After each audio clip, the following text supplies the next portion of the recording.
കേരളത്തിന്റെ ചരിത്രത്തിൽ ഇതാദ്യമായി we are featuring a male prostitute എന്ന പോഡ്കാസ്റ്റ്.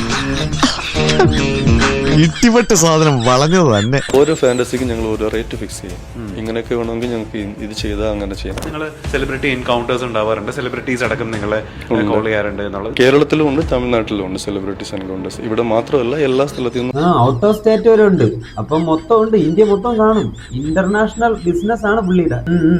എന്നിട്ട് വിളിക്കാറുണ്ട്, പോവാറുണ്ട്, മീറ്റ് ചെയ്യാറുണ്ട്. പക്ഷെ മറ്റുള്ളവരുടെ മുമ്പിൽ വെച്ച് കാണുമ്പോൾ നമ്മൾ അവരുടെ ഒരു ക്യാമറമാൻ പോലെ, അല്ലെങ്കിൽ അവരുടെ ഒരു അസിസ്റ്റന്റ് പോലെ, അല്ലെങ്കിൽ അവരുടെ ഒരു മേക്കപ്പ് മാൻ പോലെ, അങ്ങനെയൊക്കെയാണ് അവർ ഞങ്ങളെ കൂടെ കൊണ്ടുപോകുന്നത്. അപ്പൊ എങ്ങനെ സെലിബ്രിറ്റീസ് നിങ്ങളെ കണക്ട് ചെയ്യുന്നത് എങ്ങനെ?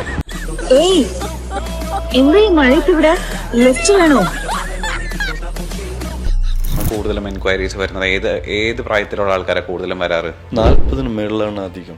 ചിലയിടത്ത് ഹസ്ബൻഡിന് പറ്റില്ലാത്തവർ, അപ്പൊ അവര് പറയും ഇങ്ങനെ ഹസ്ബൻഡിന് ഇങ്ങനെ പറ്റുന്നില്ല, നിങ്ങൾ വരാമോ എന്ന് ചോദിക്കും.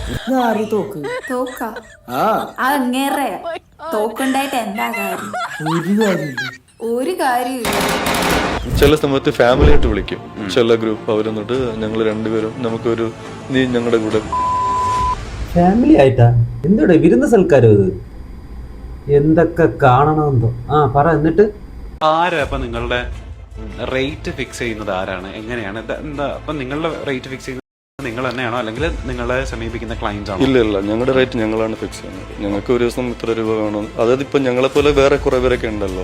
അപ്പൊ ഞാൻ മാത്രമല്ല ഈ ഫീൽഡിൽ, എനിക്കറിയാവുന്ന വേറെയും 1-2 പേരൊക്കെ ഉണ്ട്.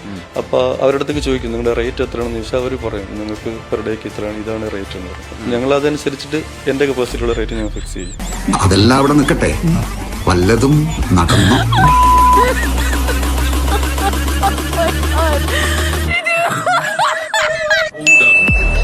ഓക്കെ, എങ്ങനെയാ റേറ്റ് വരുന്നത്? എങ്ങനെയാണ് ആ റേറ്റ്? ഇപ്പൊ ഒരു മിഡിൽ ക്ലാസ്സിലത്തെ ആൾക്കാരാണ്. അതിനു മുമ്പ് ചാറ്റ് ചെയ്യുമ്പോഴും സംസാരിക്കുമ്പോഴും അറിയാമല്ലോ ഇവരെന്ത് ചെയ്യുന്നു എന്ന് പറഞ്ഞിട്ട്. അങ്ങനെ ഒരു മിഡിൽ ക്ലാസ് ഒക്കെ ആണെങ്കിൽ ഒരു 15,000 നിന്നും ഒരു 20-22 അങ്ങനെയൊക്കെ. കുറച്ച് റിച്ചഡ് ഒക്കെ ആണെങ്കിൽ 25 to 50 അങ്ങനെയാണ് റേറ്റ്.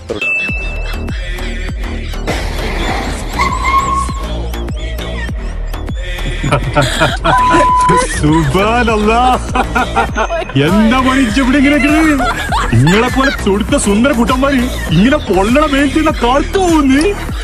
വരി നിക്കുമത്തെ നിക്കടാ.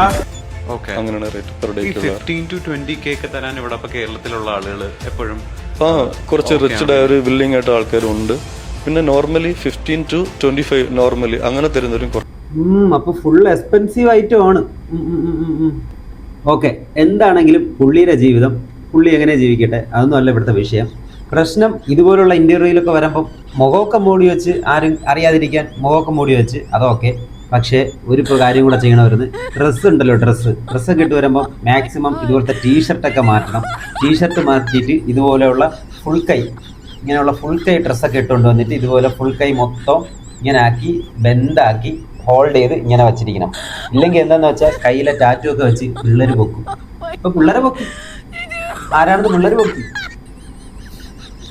എന്താണാന്തോ ഇപ്പം ഫുൾ പബ്ലിക് ആയ ആള്. ഇനി എന്തൊക്കെ നടക്കാൻ പോണാന്തോ. ഇനിയിപ്പം ചെറുക്കൻ്റെ അവസ്ഥ, ഇനിയിപ്പം പെണ്ണുങ്ങളൊക്കെ എന്തൊരു പാടാ, ക്യൂ ആയിരിക്കും. ചെറുക്കൻ ഇനിയിപ്പോ സമാധാനം കാണൂലല്ലോ. ആരും അറിയില്ല മല്ലയ്യ.